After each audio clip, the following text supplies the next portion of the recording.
I think it's no secret to say that one of the most popular seasons in Ninjago is the Tournament of Elements, because all of the different aspects that come together, such as story, the characters, the setting, the idea, all of the logic that goes behind it, comes together to make one of the best seasons we've ever seen. And like I said, villain is a big aspect of that, and to be honest, spoiler alert, I am actually planning a video on what in my opinion makes a good Ninjago season, and of course, villain is one of the biggest parts of that, and season 4 of course has Master Chen, who is in my opinion, somewhat of a genius and you don't even realize it. So let's discuss the owner of Ninjago's best noodle house, Master Chen, because he is more than just a man of noodles. He is a man of criminal mastermind. He is someone who loves snakes, and he is someone who is absolutely one of the biggest manipulators we have ever seen in the show. We only know actually few things about Chen in his early life, because, I mean, it doesn't really get covered on much because you don't really need to know all too much. The main thing we know is that when Chen was younger, he was essentially told he would amount to nothing, because ultimately speaking, he didn't have power, and of course he saw the people around him, such as the elemental masters who did have those abilities, and he became very envious, and he vowed that he would in fact have power for himself, no matter what the cost actually was. But the fact is that the main way he tried to do that was become a martial arts instructor. He had two main students that we actually know of, which was of course Klaus and Garmadon, and in my opinion, those scenes that we get to see of Chen in those situations was the first indication of his manipulative ways, because we get to see Klaus and Garmadon duel it out when they were training, but Klaus and Garmadon were then teased by the idea of lordship by Chen himself, and the fact is that Chen, I do believe, did this as a test to see who would truly do more and do what it would take. And that ultimately came to be Garmadon, because in my opinion, Chen did dangle the idea of lordship in front of Garmadon as a test to see if Garmadon would truly do as much as it took. And of course Garmadon cheating by using spin jitsu, I think secretly pleased Chen, because Chen had absolutely no issue with it, and I think ultimately it was what Chen wanted to see. Because I do think it was part of Chen's original plan to manipulate Garmadon into being on his side, because of course having one of the sons of the first Spinjitzu master is a massive advantage, but ultimately Garmadon never actually took to Chen, and I do think that angered Chen specifically, and ultimately it did lead to a lot of different consequences, but it never actually altered Chen's plan in any way.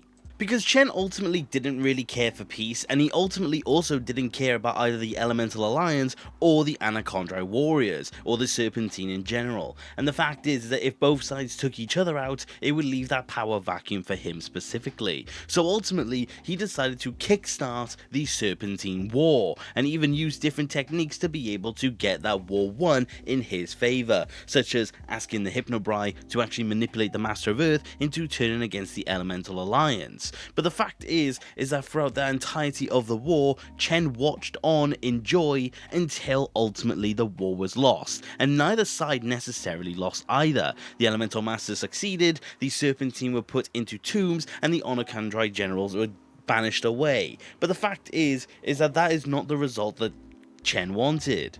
Chen ultimately wanted both sides to take each other out so he could take that power for himself, but where he was actually involved in the actual war itself on behind the sidelines, he was also banished, and that again never fell into his plan, and apart from some little instances such as asking Klaus to manipulate the Time Twins into betraying the Elemental Alliance, he was essentially just banished off to his island, but that is where he began a new plan.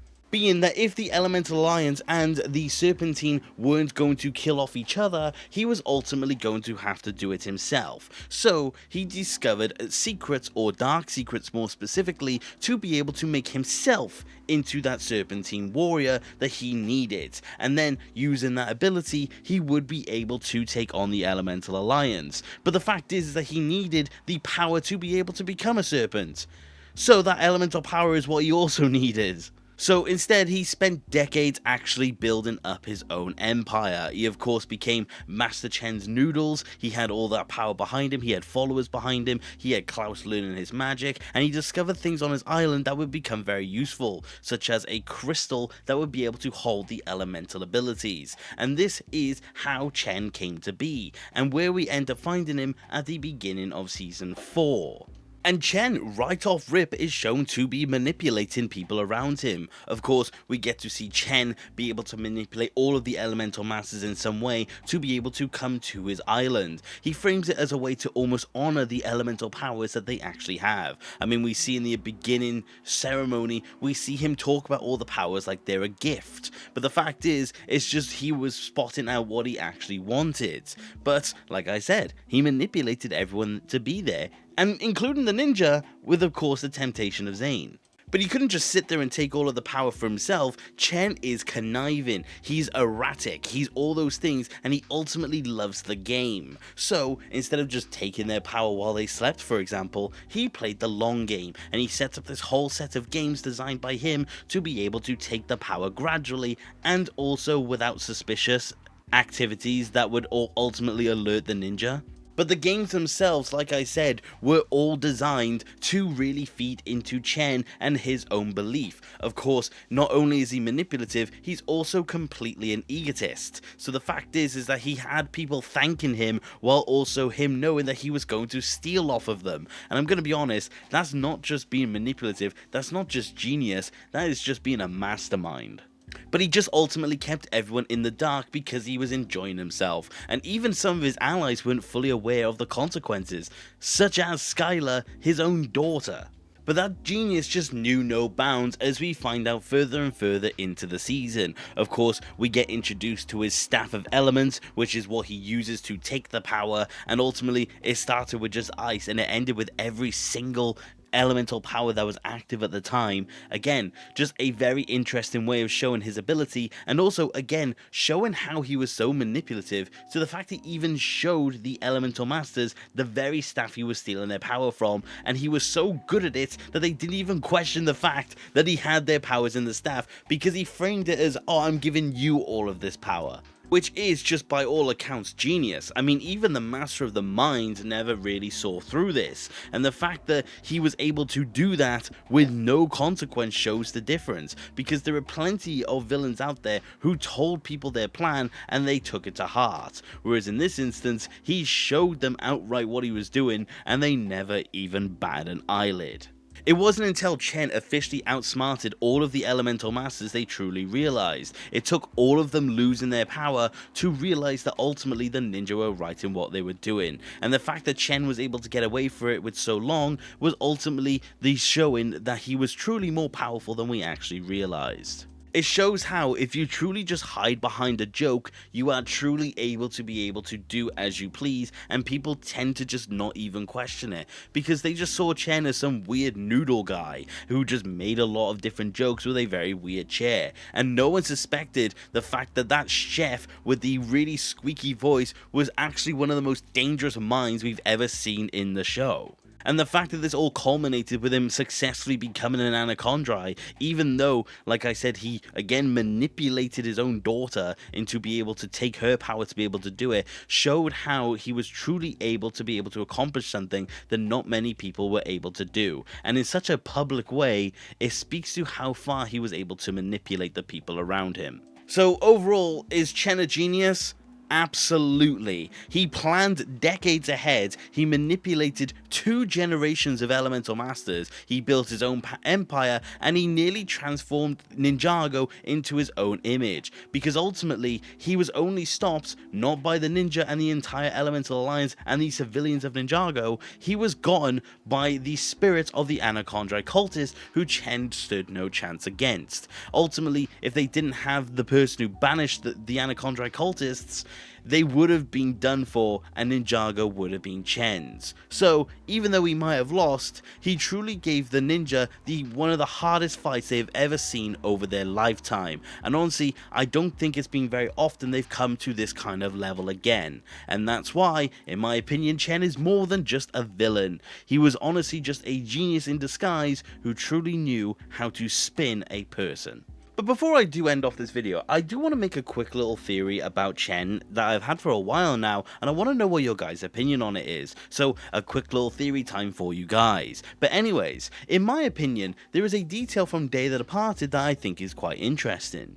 During Day of the Departed, we get to see all the villains dibs up the ninja that they want to fight against, and Chen actually takes up 2 of them for himself. He remarks that he wants to go after Nia because he has a personal score to settle, and his bratty little fire brother to go along with it. So he wanted the 2 of them, but we never actually get an outright explanation to why. The fact is that he mentions Nia to begin with by name, and there's something really odd about that fact, and in my opinion, Chen possibly wanted to go for Nia specifically because she was one of the few people that was able to get around Chen's manipulation and get a one-up on her. Chen ultimately was someone who never really had any instance of having someone getting a one-up on him, and anytime it did happen, he got visibly angry. I mean, take when Garmadon stopped training under Chen's tutorage, but ultimately, Nia was able to infiltrate his empire, was able to get close enough to the point where she would discover the thing about the Anacondrae, and was able to get right in front of Chen, and he didn't even know it. And Chen is not exactly someone who likes getting one-up on. He likes the one who ultimately has power, and the fact that he was able to be manipulated and get an advantage of like that by Nia, I think ultimately what made him angry. And I do think Nia is the one that makes more sense, but honestly it makes less sense for Kai, because he was actually able to somewhat get into Kai's head.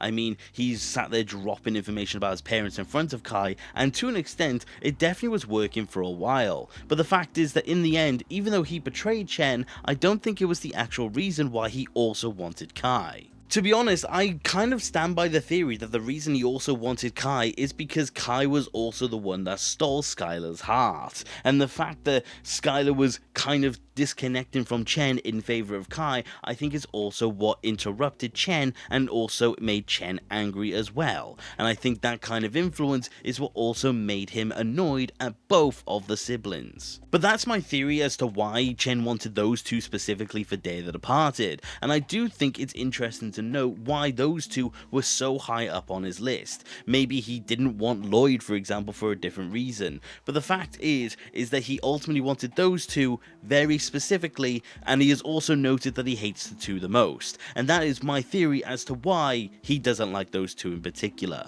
But yes, overall, I think Chen is debatably one of the most interesting characters we've ever seen in Ninjago. His manipulative nature, his genius intellect, all the different actions and motions he takes to be able to get what he wants, which is ultimately power for himself, is truly interesting to see. And I think all those little instances that I've covered truly makes for an interesting villain.